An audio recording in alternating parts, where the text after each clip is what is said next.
नमस्कार, मी मनोहर पवार. TV1 मराठीमध्ये आपले स्वागत. पाहूया आजचे वृत्त.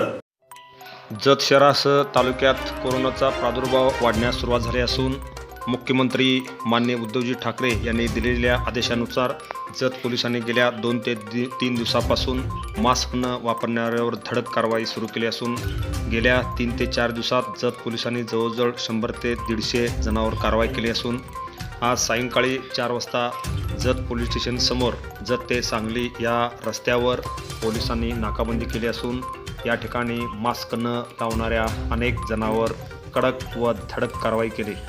त्यामुळे जत शहरातील अनेक जण आज सायंकाळी 4 वाजल्यापासून मोठ्या प्रमाणात मास्क लावून फिरताना दिसत होते. जत पोलिसांनी ही धडक कारवाई या ठिकाणी सुरू केली असून अनेक मास्क न वापरणाऱ्या नागरिकावरती जत पोलिसांनी कडक कारवाई करून नागरिकांना मास्क लावण्याचे यावेळी धडे त्यांनी दिले. Press the bell icon on the YouTube app and never miss another update.